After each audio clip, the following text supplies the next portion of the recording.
मुझे तो पीटीआई की हिकमत अमली यही नज़र आती है कि वो छोटे या बड़े स्केल पे मोबिलाइज करते रहें और बस आवाज़ उठाते रहें। और 5 अगस्त को पीटीआई से ब्लंडर हुआ है कि आवाज़ उठाने में भी उनसे कन्फ्यूजन हो गई। कभी अचकजई साहब लीड कर रहे थे, सलमान रकम राजा कुछ और कह रहे थे, फिर बेस्ट गौर ने कहा एक दिन का एहतजाज है। ये क्यों हो रहा है? अच्छा, 5 अगस्त तो हुकूमत ने कामयाब करवा दिया ना।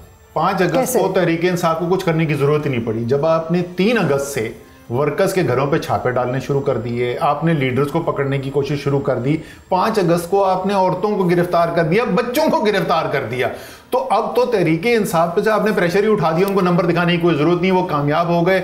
अगर उनकी कॉल के ऊपर हुकूमत इतनी लरस जाती है कि वो औरतों बच्चों को उठाना शुरू कर देती है, वो तो बार बार कॉल देंगे। सो वो 5 अगस्त की एक अलग बात है। लेकिन मेरी देखिए 2 मुख्तलिफ तरीके से मैं इसका जवाब दे सकता हूँ। अगर मैं हमदर्दाना तरीके से बात करूँ तो मैं ये कहूँ कि तहरीक इंसाफ एक इंतहाई मुश्किल वक्त के अंदर ये साबित ये कर रही है कि वो जमात जिंदा है। आज भी उनके कहने के ऊपर लोग बाहर आते हैं, तमाम सख्तियों के बावजूद वो घर नहीं बैठ रहे। ये बात उनकी माननी पड़ती है आपको। अगर मैं ज़रा सा उसको तनकीदी नज़र से देखूँ तो मैं ये कहूँगा कि इन इक़दामात से जो लिए जा रहे हैं उससे जो इस वक्त लोग सियासत कर रहे हैं तहरीक इंसाफ में, उनकी सियासत तो कम से कम एक गुजारा हो जाता है, वो चलती रहती है कि देखो यार हम तो अपनी कोशिश करें। इमरान खान का निकलने का इस काम से कोई तो फिर लेकिन वोट तो इमरान खान का है, तो फिर मुज़ाकरात तो नहीं चाहिए। इसीलिए तो मैं बोल रहा हूँ ना कि देखें मेरी जो राय थी वो मैंने रख दी। अब मेरे ख्याल में पिछले कोई 5-6 माह से तो ये सूरत हाल है कि उनसे कोई मुज़ाकरात करने को तैयार भी नहीं है, तो अब तो वो मैं मशवरा भी नहीं दे सकता। मेरे ख्याल में मौका था, मेरे ख्याल में मुज़ाकरात के जरिए मशवरा दे सकते हैं ना, मेरे ख्याल में मुज़ाकरात के जरिए हल निकाला जा सकता था। अब वो मुझे नहीं लगता। लेकिन मैं तो कह रहा हूँ ना कि चले मेरी गलत होगी ना तजवीज़, मैं फिर वही बात कहूँगा जो पहले की थी। अगर ये हिकमत अमली ठीक है तो फिर इमरान खान बाहर क्यों नहीं है, और अगर ठीक नहीं है तो हिकमत अमली तब्दील क्यों नहीं हो रही? What हिकमत अमली would you suggest? देखिए उसूलन जो होना चाहिए था उस वक्त बड़ा एक प्रेशर था, चाहे आप माने या ना माने, अवामी ताकत का, जो 8 फरवरी को नज़र भी आया ना, जिस तरीके से लोग निकले, जिस तरीके से वोट डाला। मेरे ख्याल में अगर बातचीत के ज़रिए एक हल निकालने की कोशिश की जाती तो शायद उस वक्त वो हल निकल आता। अब जैसे मैं कह रहा हूँ पिछले 6 महीने से तो हुकूमत की ये सूरत हाल है, वो कह रहे हैं कि हमने नब लिया है इनको, तहरीक इंसाफ वालों को, हम इनसे क्यों बात करें? बहुत बड़ी गलती कर रहे हैं, बहुत बड़ी गलती करें हुकूमत। पहले अपनी मुस्लिम लीग नून ने अपनी सियासत तबाह बरबाद करके रख दी पिछले 2 साल 2.5 साल में जो उन्होंने सियासत की है, सारा उन्होंने अपना इरफान सिद्दीकी साहब कहते हैं कि हम अपना वक्त ज़ाया नहीं करेंगे, नॉक करने पे बात करना चाहते हैं तो आ जाएं। इरफान सिद्दीकी साहब से बोले माशाल्लाह आपकी बड़ी उम्र हो गई है, आपने तो सारा टाइम नवाज शरीफ के साथ गुजार लिया, अच्छे वक्त आपने गुजार लिया। वो जो अगले जो इस वक्त मुस्लिम लीग नून का 30 साल का और 40 साल का वर्कर है, उससे पूछे ना कि उसकी सियासत के साथ हुआ क्या है। वो मोहल्ले में जब बाहर निकलता है तो उसके साथ होता क्या है? तबाह बर्बाद करा के रख दिया आपने मुस्लिम लीग नून की मुस्तकबिल की सियासत।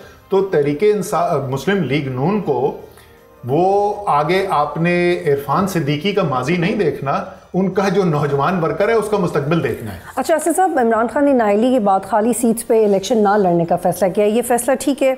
और शाह महमूद कुरैशी और बाकी लोगों पे के भी इसके ऊपर एतराज़, और हमेशा ग्राउंड पीटीआई खाली छोड़ना चाहते हैं। ये पुरानी बहुत बहस रही है जो मैं नहीं इस हिकमत अमली से तबाह करता। कभी भी सियासी मैदान खाली नहीं छोड़ना चाहिए, असम्बलियाँ नहीं छोड़नी चाहिए थी, तोड़नी चाहिए, आपको असम्बली कौमी असम्बली से इस्तीफा नहीं देना चाहिए, और बाई इलेक्शन कभी भी नहीं छोड़ना चाहिए। अच्छा 9 मई की कुछ और सज़ाएं हैं जो प्रॉबेबली कल आएंगी, तो फिर वो 10-10 साल की सज़ाएं ठीक है? वो तो जैसे किसी ने कहा ना, वो सुना है बाटा रेट चल रहा है, वो जैसे 9 रुपये 99 पैसे होता है, ऐसा 10 साल जो है बदकिस्मती है। अच्छा असद साहब, खाका नवाज़ सबसे मैं इस 9 मई में एक बात मैं ये पहले ही बोल चुका, मैं दोबारा बोलना चाहूँगा। मुझे सबसे ज़्यादा जो इस बात पे अफसोस होता है ना 9 मई में जो लोगों को सज़ाएं हो रही हैं, वो लोग सारे जो अमन आश्ती की सियासत करने वाले थे, जो हमेशा वो लोग थे जो मशवरा देते थे कि टकराव नहीं होना चाहिए, उनको सजाएं हो रही हैं।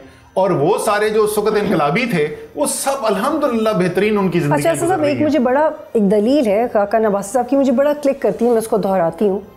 उन्होंने मुझे शो में कहा कि हो गई हैं 10-10 साल की सज़ाएँ तो खैर है, इन्हीं सज़ा के साथ टॉक्स में चले जाएँ तो ये वक्त रिवर्स हो जाएगा। तो मुझे लगता है सियासी तौर पे ये मशवरा तो ठीक है आप लोग ये देखें पीटीआई के लिए। मैं ये क्यों कहता हूँ ना बात, ये सजाएं आपके ख्याल में कोई कानून की बुनियाद पे, शवाहिद की बुनियाद पे हो रही है, सियासत की बुनियाद पे हो रही है ना। जिस दिन सियासत बदलेगी सजाएं ऐसी गायब होंगी, आपको पता नहीं चलेगा। नवाज शरीफ को भी तो सजाएं थी, उनको उम्र कैद नहीं हुई थी हाईजैकिंग केस के अंदर। गवर्नमेंट के पहले हफ्ते में ही फिर चले गई थी वो, उसके बाद सब बेहतरीन। अच्छा, तो फिर सरेंडर करे पीटीआई? नहीं, सरेंडर करने की जरूरत नहीं है मेरे ख्याल में। सरेंडर करने की जरूरत हमें थी नहीं। हम बुनियादी उसूलों को तोड़े बगैर हासिल कर सकते थे अपने हदफ। अब तो वो 9 मई बात होती है ना कि जो जब तक 9 मई की माफी नहीं मांगेंगे तो 9 मई से पहले तो नहीं था। लेकिन इसका कानूनी नुक्ता है ना सब साहब, ये तो ख्वाहिश है आपकी कि वो ना सरेंडर करें। जो उसका कानूनी नुक्ता ये है कि अगर वो सरेंडर नहीं करें या गिरफ्तारी नहीं देंगे तो अपील में नहीं जा सकते। अच्छा, आप उस सरेंडर फिर जमानत अच्छा, मैं समझा कि तहरीक इंसाफ की अपनी सियासी पोजीशन जो उसको सरेंडर करनी नहीं, अपील उनको तो ज़ाहिर फाइल करनी पड़ेगी और अपील के लिए उसूलन राहदारी जमानत मिलनी चाहिए उनको for that they have to go। उनको गिरफ्तारी का खतरा है। अभी उमर अयूब ने ली है पेशावर हाई कोर्ट से जाके, मसलन मैं एक आदमी की मिसाल दे रहा हूँ, तो राहदारी जमानत उनको लेकर अपील के अंदर तो ज़ाहिर है जाना पड़ेगा। और अगर सरेंडर की ऑप्शन आती है तो कर दें, ज़रूरी है तो कर दें। नहीं, वो सरेंडर जो होता है वो यह होता है कि आपने खुद चल के कोर्ट के पास जाना है, अदालत के पास जाना है और उनके सामने अपनी बेल की एप्लीकेशन रखनी है या सजा मुअत्तली की एप्लीकेशन रखनी है ना। उसी के लिए राहदारी जमानत की बात कर रहा हूँ, क्योंकि वो इस वक्त गिरफ्तार नहीं हुए। ये तकरीबन तमाम जितने भी लीडर्स हैं जो मेंबर्स ऑफ पार्लियामेंट हैं जिनको सजा हुई है, उनमें से कोई भी गिरफ्तार नहीं हुआ है। तो वो इस वक्त अपनी सजा मुअत्तली की एप्लीकेशन के लिए जिस वक्त कोर्ट जाएंगे तो वो राहदारी जमानत लेकर वहां कोर्ट जाएं, ताकि कोर्ट पहुंचने से पहले, अदालत पहुंचने से पहले उनको गिरफ्तार ना किया जाए। सब्सक्राइब करें और बेल दबाएं ताकि कोई खबर रह न जाए।